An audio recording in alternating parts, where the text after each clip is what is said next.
ವಿಜಯನಗರ ಜಿಲ್ಲೆಯ ಕೊಟ್ಟೂರು ಪಟ್ಟಣದಲ್ಲಿ ಭರ್ಜರಿ ಆಲಿಕಲ್ಲು ಮಳೆ ಸುರಿದಿದ್ದು ಕಳೆದ ಕೆಲವು ದಿನಗಳಿಂದ ಸೂರ್ಯನ ಪ್ರಖರ ಬಿಸಿಲಿಗೆ ಕಂಗಾಲಾಗಿದ್ದ ಜನರಿಗೆ ವರುಣದೇವ ಕೊಂಚ ಸಮಾಧಾನ ತಂದಿದ್ದಾನೆ. ಪಟ್ಟಣದಾದ್ಯಂತ ಅಬ್ಬರಿಸಿದ ಮಳೆರಾಯ ತಂಪಾದ ಗಾಳಿಯೊಂದಿಗೆ ದರ್ಗಿಳಿದು ಜನರ ಮೊಗದಲ್ಲಿ ಮಂದಹಾಸ ಮೂಡಿಸಿದ್ದಾನೆ. ಮಧ್ಯಾಹ್ನದ ನಂತರ ದಿಢೀರ್ ಏರಿಕೆಯಾದ ಮೋಡಗಳು ಗುಡುಗು ಸಹಿತ ಮಳೆಯಾಗಿ ಸುರಿದಿದ್ದು ವಿಶೇಷವೆಂದರೆ ಮಳೆಯೊಂದಿಗೆ ಆಲಿಕಲ್ಲುಗಳು ಚಟ್ ಅಂತ ಬೀಳಲಾರಂಭಿಸಿತು.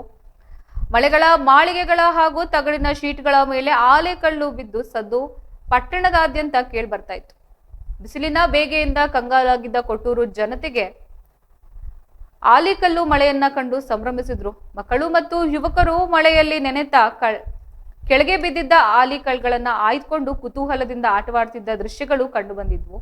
ಈ ಅನಿರೀಕ್ಷಿತವಾಗಿ ಬಂದ ಮಳೆಯಿಂದಾಗಿ ಹವಾಮಾನದಲ್ಲಿ ಗಣನೀಯ ಇಳಿಕೆಯಾಗಿದ್ದು ಪಟ್ಟಣದ ಜನತೆ ಕೊಂಚ ನಿರಾಳವಾಗಿದ್ರು. ಬಿಸಿಲಿನ ತಾಪದಿಂದ ತತ್ತರಿಸಿದ ಪ್ರಾಣಿ ಪಕ್ಷಿಗಳಿಗೂ ಈ ಮಳೆ ಸಂಜೀವಿನಿಯಂತೆ ಒದಗಿ ಬಂದಿದ್ರೆ ಪಟ್ಟಣದ ಪ್ರಮುಖ ರಸ್ತೆಗಳಲ್ಲಿ ಮಳೆ ನೀರು ಹರಿದು ಸಂಚಾರಕ್ಕೆ ಅಲ್ಪ ಅಡಚಣೆಯಾದರೂ ವರುಣನ ಆಗಮನದಿಂದ ಕೊಟ್ಟೂರು ಜನತೆ ಸಂಭ್ರಮದಿಂದ ಸ್ವಾಗತಿಸಿದ್ರು.